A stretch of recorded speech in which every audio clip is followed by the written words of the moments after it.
I do not say this to condemn you, for I told you before that you are in our hearts, so that we die together and we live together with you. I have great confidence in you. I take great pride on your behalf. I am filled with encouragement. I am overflowing with joy in the midst of our suffering. For even when we came into Macedonia, our bodies had no rest at all, but we were troubled in every way. Struggles from this other side, fears from within. But God, who encourages the downhearted, encouraged us by the arrival of Titus.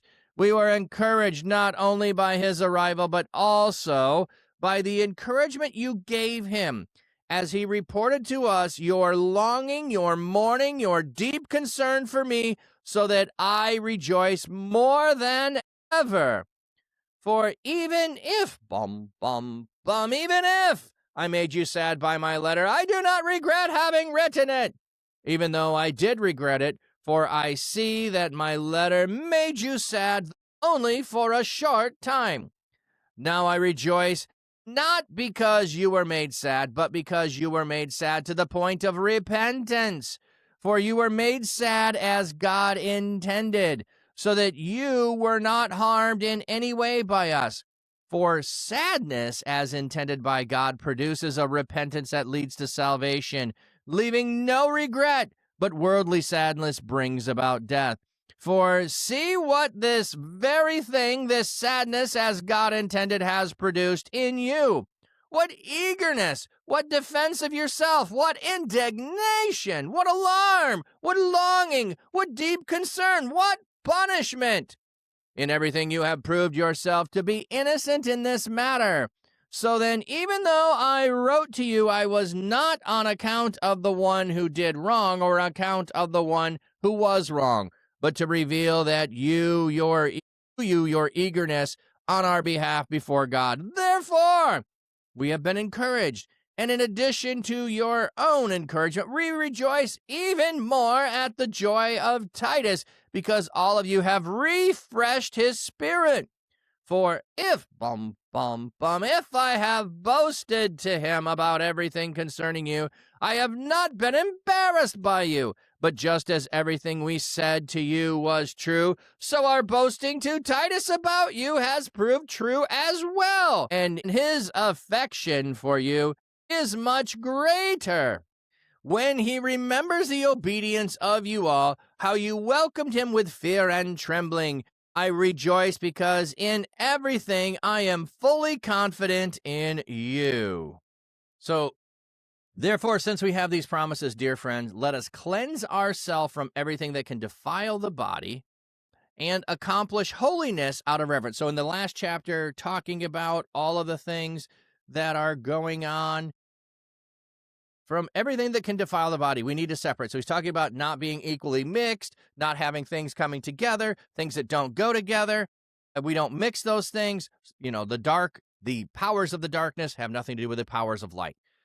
That whole motif. So everything that can defile the body and the spirit and thus accomplish holiness out of reverence for God. So we want to separate. We don't want to defile. We want to accomplish these things out of reverence for God. Not in our own power, but because of who God is.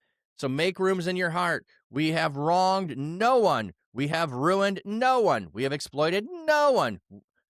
I do not say this to condemn you, for I told you before that you are in our hearts, so that we die together and live together with you. So, like, you're in our hearts, you are so dear and near to us. No matter what the relationship is, we are going to fight for it. We're going to strive for it.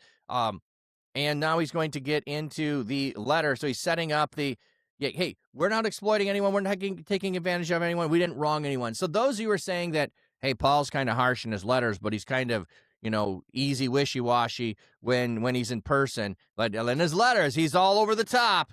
Like, hey, I didn't wrong you by doing that. I didn't exploit you by doing that. I did not condemn you for doing that. I was, and let me explain what I was doing. I have great confidence in you. I take great pride on your behalf. I am filled with encouragement. I am overflowing with joy in the midst of all of our suffering. For even when we came to Macedonia, our body had no rest. So I'm going to tell you my struggles and everything, but you are the thing that gives me courage and strength. Your endurance, your response, your treatment of others. So, but God who encourages the downhearted encouraged us by the arrival of Titus.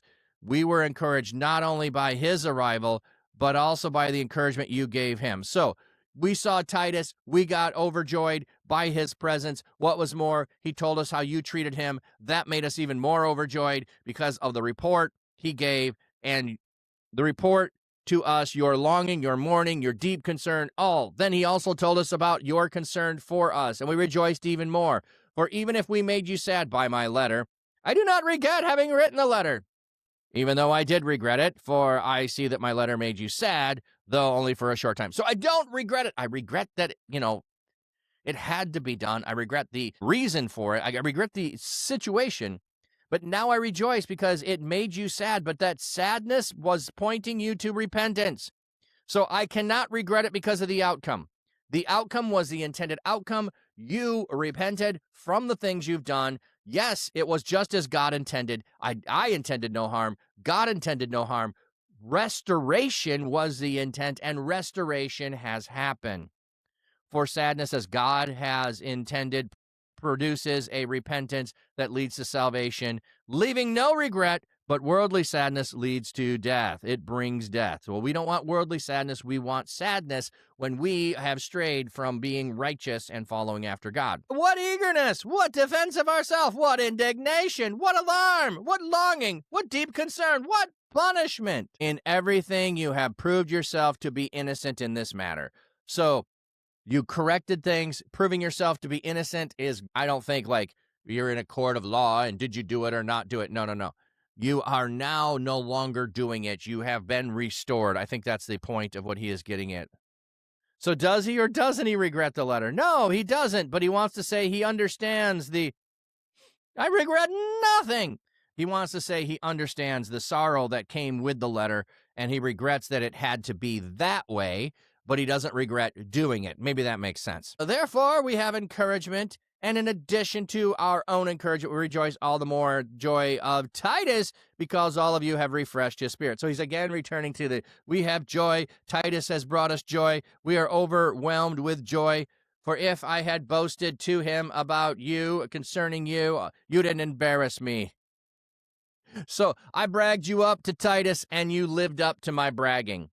So, woo! Feel so good about that. Like I gave Titus my highest glowing recommendation. He went to see for himself, and you lived up to it. So excited by that. It'd be kind of like, if someone needs a mod, and I'm like, hey, Lucis is a great mod. She'll do a fantastic job. She'll welcome everybody and help the chat and engage, and you go and do that, and they come back and say, boy, my goodness, Lucis is the best. And I'll say, thank you. I knew you wouldn't embarrass me. Yeah, this Lucis? Papsio.